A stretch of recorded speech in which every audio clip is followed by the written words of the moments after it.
E em estúdio, para analisar os temas do dia, está Pedro Pereira Coutinho, administrador da Fincor. Pedro, muito bom dia, obrigado por estar neste mercado global. Começamos naturalmente pela situação espanhola e ainda numa reação a quente a estas medidas que de resto eram esperadas, anunciadas esta manhã no Parlamento Espanhol por Mariano Rajoy, aumento do IVA para 21%, a taxa mínima de IVA também sobe 2 pontos, temos cortes do subsídio de Natal dos funcionários públicos. É caso para dizer, Espanha, bem-vindo ao clube? Sim, a Espanha já vinha a ameaçar há algum tempo que iria precisar de uma intervenção externa. A dívida no setor privado estava muitíssimo alta e está nos cerca de 220%. Tem desemprego em taxas muitíssimo acima da média da União Europeia. Tem um nível de incumprimento muito elevado em termos do crédito concedido na economia, de cerca de 7%, e o setor imobiliário está em condições muito difíceis e atravessa um período muito complicado. E, portanto, o setor bancário, com uma exposição muito grande a esta economia e ao setor imobiliário em particular, precisava, já há algum tempo que se adivinhava, de uma intervenção externa, ou de uma intervenção que poderia vir do Governo, mas o Governo sabíamos que não tinha a disponibilidade financeira necessária para a ajuda que o setor bancário precisava e, portanto, uma intervenção externa adivinhava-se. Estas medidas são o resultado do plano de resgate que é concedido à Espanha para o auxílio ao setor bancário e pelo alívio, ainda que marginal, mas que pelo algum alívio em relação às condições para atingir as metas propostas para o déficit. Foi vantajoso este acordo alcançado por a Espanha? Face, se tivermos por base outros países que também pediram ajuda. Foi um acordo inteligente por parte da Espanha que focou e tentou limitar os problemas ao setor bancário. Embora nós saibamos que não seja um problema exclusivo, o problema espanhol não é um problema exclusivo do setor bancário, mas ao pedir um resgate, tendo que pedir um resgate, o cenário ideal era que de facto esse resgate fosse contido e concentrado para o setor bancário, que permitindo-lhe assim mais flexibilidade em termos da condução dos orçamentos de Estado, que não aconteceu com a Irlanda, que tinha um problema semelhante, não aconteceu com Portugal nem com a Grécia. E, portanto, penso que foi uma forma inteligente da Espanha, dentro do problema com que se deparava, de o solucionar da melhor forma possível. Agora, as medidas de austeridade são de facto inevitáveis, num formato ou noutro. Podem ser determinadas com maior ou menor proporção pela União Europeia, pelo FMI, ou pelo governo espanhol, mas será sempre necessário a austeridade para a correção do sobreendividamento público e para a redução do déficit. Portanto, o que Espanha consegue é ter aqui mais liberdade em termos de soberania local para decidir quais medidas de austeridade vai aplicar, em que formato, quando e sobre quem. Em termos teóricos, Pedro, e penso que é importante fazer ou tentar esclarecer um pouco esta questão. A verdade, e dizias agora mesmo isso, em termos teóricos há aqui uma diferença entre aquilo que Espanha está a fazer e aquilo que outros países tiveram de fazer, com a participação, com a presença em loco da Troika e com as exigências por parte dos membros da Troika. A verdade é que, e a esse nível, e em termos teóricos, Espanha está a fazer aquilo que lhe foi aconselhado, mas é, digamos, soberano na tomada dessas decisões. Mas em termos práticos, parece-te que Espanha está assim tão à vontade para fazer essas medidas, implementar essas medidas de austeridade, ou tem também assim uma escuta como a que eu uso em estúdio para lhe dizerem que medidas é que deve adotar e mais ou menos os prazos em que devem ser implementadas? Não, tem sem dúvida, portanto é uma liberdade muito limitada, não é? E muito condicionada, e as medidas de austeridade que estão a ser impostas são semelhantes àquelas que estão a ser impostas em Portugal, por exemplo, que é um país que não tem soberania em termos de política orçamental. Portanto, e a verdade é que foi rápido. Tivemos anteontem o Eurogrupo, ontem o Ecofin, hoje Rajoy vai ao Parlamento e anuncia imediatamente medidas de austeridade. Portanto, naturalmente há não é coincidência e são indicações claras que o governo espanhol tem para pôr as contas públicas em ordem com grande rapidez. E a partir daí o governo espanhol tem uma série de medidas à sua escolha, mas que têm sempre que passar por dois fatores fundamentais. Um é o aumento das receitas, é preciso buscar mais receita, porque senão é impossível, e portanto é preciso aumentar os impostos. E a outra via inevitável é o corte dos custos, porque não é possível corrigir as contas com rapidez sem, por um lado, aumentar as receitas e, por outro, cortar os custos. E é isso que todos os países que estão a ser resgatados têm vindo a tentar fazer, e é exatamente aquilo que Espanha está a fazer com o aumento do IVA e com o corte de uma série de gastos públicos que estão a ser anunciados e que estão a sofrer forte contestação por parte do povo espanhol, que é menos pacífico que o português.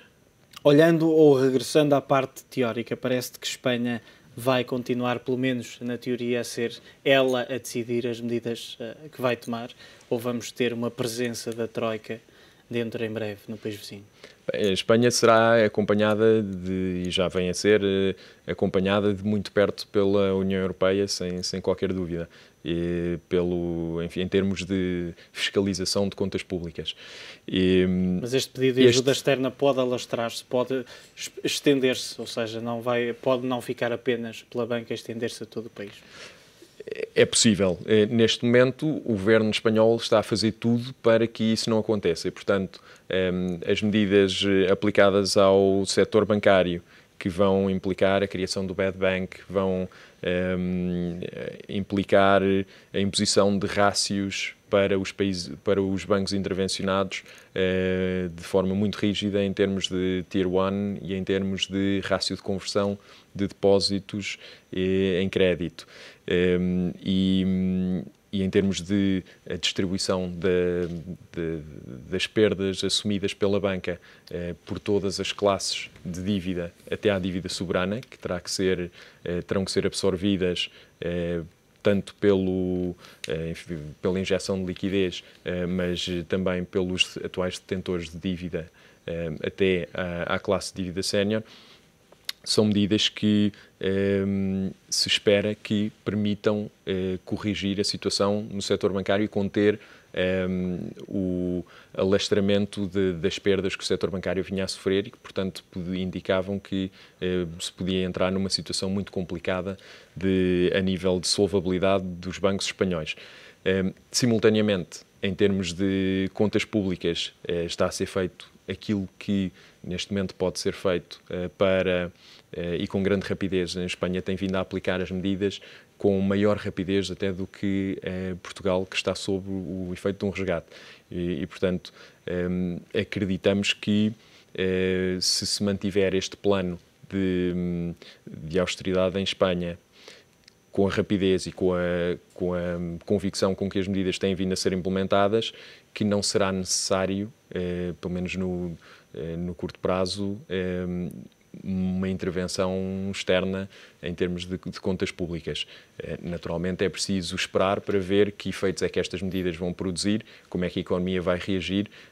Há algumas diferenças para a economia portuguesa, por exemplo, em termos de desemprego, Espanha debate-se já com níveis significativamente mais altos antes da implementação destas medidas mais austeras ou mais fortes em termos de contenção de custos e, portanto, é preciso ver como é que a economia vai reagir agora a estas medidas para se avaliar dentro de um período de 3 a 6 meses como é que as contas públicas evoluem, se de facto é possível corrigir a situação atual sem um resgate mais alargado ao governo espanhol. Como é que fica Portugal quando tem como principal parceiro comercial Espanha, uma economia muito maior, um parceiro importante, mas que nesta altura está também com bastantes dificuldades? Poderá agravar a situação do lado de cá? Para Portugal não são boas notícias, porque naturalmente no mundo atual o efeito de globalização é muito grande e nós vimos isso no efeito de contágio, com o que começou com uma crise muito específica no crédito à habitação subprime nos Estados Unidos, que em muitos outros países, até da Europa, não se sabia o que era o crédito subprime, não existia noutros países da Europa, a rapidez com que se alastrou ao crédito prime da habitação nos Estados Unidos, à economia americana, à Europa e rapidamente se alastrou ao mundo inteiro, incluindo as economias emergentes. E, portanto, quando há uma proximidade deste tipo entre duas economias, o facto de uma economia das duas estarem em recessão, naturalmente, ou entrarem num período de recessão, são más notícias e naturalmente vão prolongar significativamente o período de recuperação económica.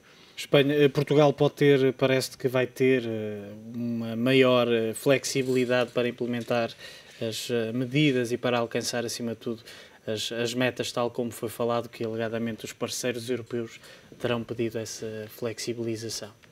Essa poderia ser, talvez, a única boa notícia. Embora o Ministro das Finanças, Vítor Gaspar, continue a defender que Portugal não precisa de mais tempo para cumprir com as metas.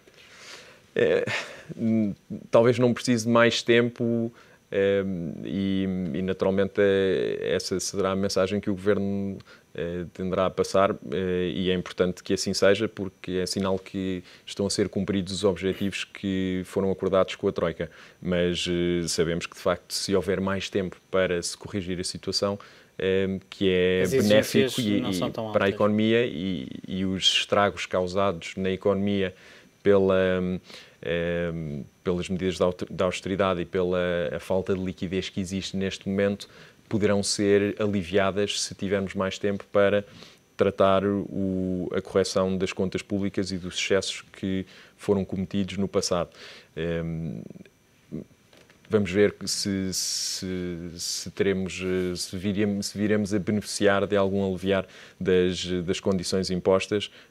Eram boas notícias, de facto, se assim fosse, embora, olhando para a evolução das medidas que têm vindo a ser impostas, as reformas que tinham sido propostas que estão a demorar em aparecer e a evolução das contas públicas, exceto o saldo da balança comercial, que está finalmente positivo depois de muitos anos, será difícil que haja um aliviar das condições em Portugal. Mas seriam boas notícias e, se assim for, penso que para a economia se adivinha que os estragos causados são de facto menores, serão aliviados. Pedro, e como hoje no Parlamento se assinala, aliás, se debate o Estado da Nação, é o primeiro debate de Pedro Passos Coelho enquanto Primeiro-Ministro, olhando, e vamos fugir à parte política, olhando para a parte económica e financeira, qual é o Estado da Nação nesta altura? O Estado, enfim, a situação é bastante complicada em termos económicos. Nós sabemos isso e sabemos que toda a parte empresarial portuguesa está a sofrer muito.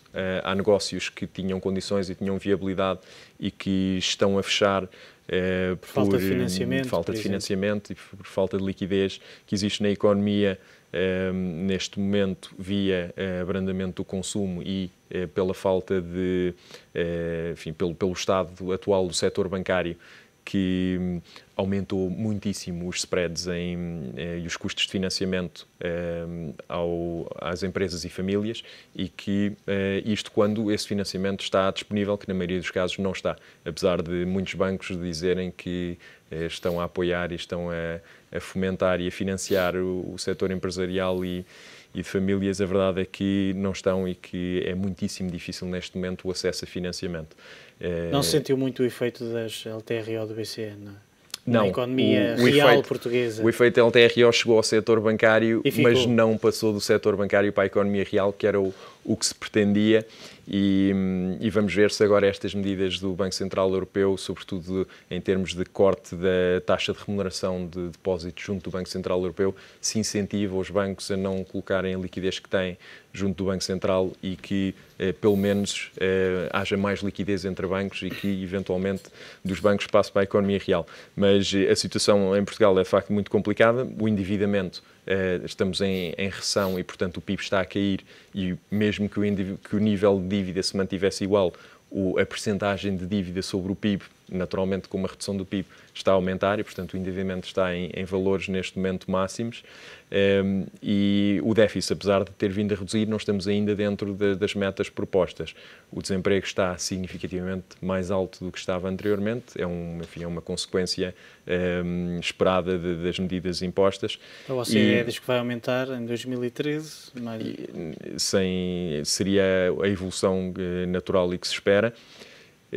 Em termos das reformas que eram muito importantes para a dinamização da economia, em termos de mercado de trabalho, do emprego, as reformas na justiça, as reformas no mercado do arrendamento, estão a tardar, vêm sendo implementadas devagar e progressivamente, mas não tem havido ainda um corte radical com aquilo que eram as condições antes do resgate.